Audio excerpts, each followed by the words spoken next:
ತುಪ್ಪ ಹೈದರೆ ಸಿಹಿಯಾಗಬಲ್ಲದೆ ಕಹಿಯ ಉದಯ. ಶಿವಭಕ್ತರೆಲ್ಲದವರ ಕೂಡ ನಡೆಯಲಾಗದು ಕೂಡಲ ಸಂಗಮ ದೇವ. ಇದು ಒಂದು ವಚನದ ಗದ್ಯ ರೂಪ. ಹೀಗೆ ಇದೇ ವಚನವನ್ನ ನಾವು ಪದ್ಯ ರೂಪದಲ್ಲೂ ಸಹ ಹೇಳಬಹುದು.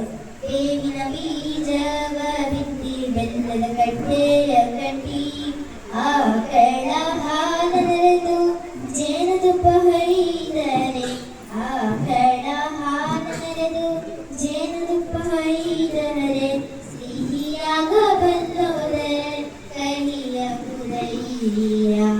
ಸಿಹಿಯಾಗಬಲ್ಲದೆ ಕಹಿಯ ಹೃದಯ.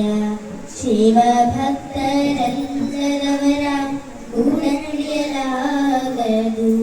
ಶಿವ ಭಕ್ತರೆಲ್ಲದವರ ಕೂಡ ನಡೆಯಲಾಗದು ಕೂಡಲ ಸಂಗಮ ದೇವ. ಕೂಡಲ ಸಂಗಮ ದೇವ.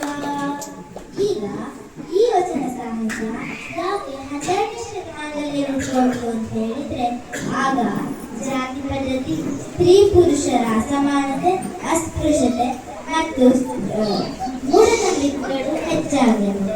ಈಗ ಈ ಜಾತಿ ಪದ್ಧತಿಯಿಂದ ಏನು ಅಂದ್ರೆ, ನೀನು ಮೇಲ್ಜಾತಿ, ನೀನು ಆ ಜಾತಿ, ನೀನು ಈ ಜಾತಿ, ನೀನು ದೇಗುಲಗಳಿಗೆಲ್ಲ ಹೋಗುವ ಹಾಗಲಿಲ್ಲ ಅಂತ ತುಂಬಾ ರೀತಿಯ ಪದ್ಧತಿಗಳಿವೆ. ಅಸ್ಪೃಶ್ಯತೆ ಅಂತ ಏನಿದೆ, ದೊಡ್ಡವರು ಅಂದ್ರೆ ಮೇಲ್ಜಾತಿಯವರು ಕೆಳ ಜಾತಿಯವರ ಹತ್ರ ಮುಟ್ಟಿಸೋದಿರಲಿಲ್ಲ. ಅವ್ರಿಗೆ ಸಪರೇಟ್ ತಟ್ಟೆ ಲೋಟಗಳನ್ನ ಇಟ್ಟಿದ್ರು.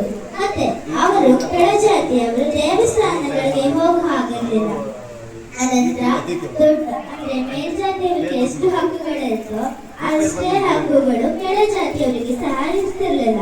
ಸ್ತ್ರೀ ಪುರುಷರ ಅಸಮಾನತೆ ಅಂತ ಹೇಳಿದ್ರೆ, ಆಗಿನ ಕಾಲದಲ್ಲಿ ಪುರುಷರಿಗೆ ಜಾಸ್ತಿ ಹಕ್ಕು ಇತ್ತು, ಸ್ತ್ರೀಯರಿಗೆ ಹಕ್ಕುಗಳು ಇರಲಿಲ್ಲ. ಈಗ ನೋಡಿ, ನಾವಿಲ್ಲಿ ಸ್ತ್ರೀಯರು ಇದ್ದೀವಿ, ಪುರುಷರೇ ಇದ್ದೀವಿ. ವೇದಿಕೆ ಮೇಲೂ ಸಹ ಸ್ತ್ರೀಯರು ಇದ್ದಾರೆ, ಪುರುಷರೇ ಇದ್ದಾರೆ. ಅದೇ ರೀತಿ ಆಗಿನ ಕಾಲದಲ್ಲಿ ಪುರುಷರಿಗೆ ಎಷ್ಟು ಹಕ್ಕಿತ್ತು, ಹೆಣ್ಣು ಮಕ್ಕಳಿಗೆ ಅಷ್ಟು ಹಕ್ಕು ಇರ್ತಿರ್ಲಿಲ್ಲ. ಹೆಣ್ಣು ಮಕ್ಕಳು ಅಡಿಗೆ ಮನೆಗೆ ಮಾತ್ರ ಸೀಮಿತವಾಗಿದ್ದರು. ಆಗ ವಿದ್ಯಾಭ್ಯಾಸ ಪುರುಷರಿಗೆ ಮಾತ್ರ ಸೀಮಿತವಾಗಿತ್ತು. ಇದನ್ನೆಲ್ಲವನ್ನು ಮೀರಿ ಮೂಢನಂಬಿಕೆ. ಮೂಢನಂಬಿಕೆ ಅಂತ ಹೇಳಿದ್ರೆ, ಆಗಿನ ಕಾಲದಲ್ಲಿ ದೇವರು ಬರುತ್ತೆ, ದೇವ ಬರುತ್ತೆ ಮೇಲೆ ಅಂತ ಹೇಳ್ತಿದ್ರು. ಗಂಡ ಸತ್ತದ ತಕ್ಷಣ ಹೆಂಡತಿಯನ್ನು ಚಿತೆಗೆ ಹಾಕೋದು.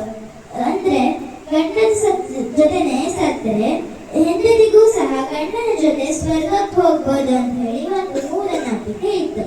ಅದೇ ರೀತಿ ಇದನ್ನೆಲ್ಲವನ್ನು ಹೋಗಲಾಡಿಸ್ಬೇಕು, ಈ ಸಮಾಜದಿಂದ ತೊಲಗಿಸ್ಬೇಕು ಅಂತ ಹೇಳಿ ಜ್ಞಾನರು ಅಂದ್ರೆ ಶಿವಶರಣರೆಲ್ಲ ಸೇರಿ ಒಂದು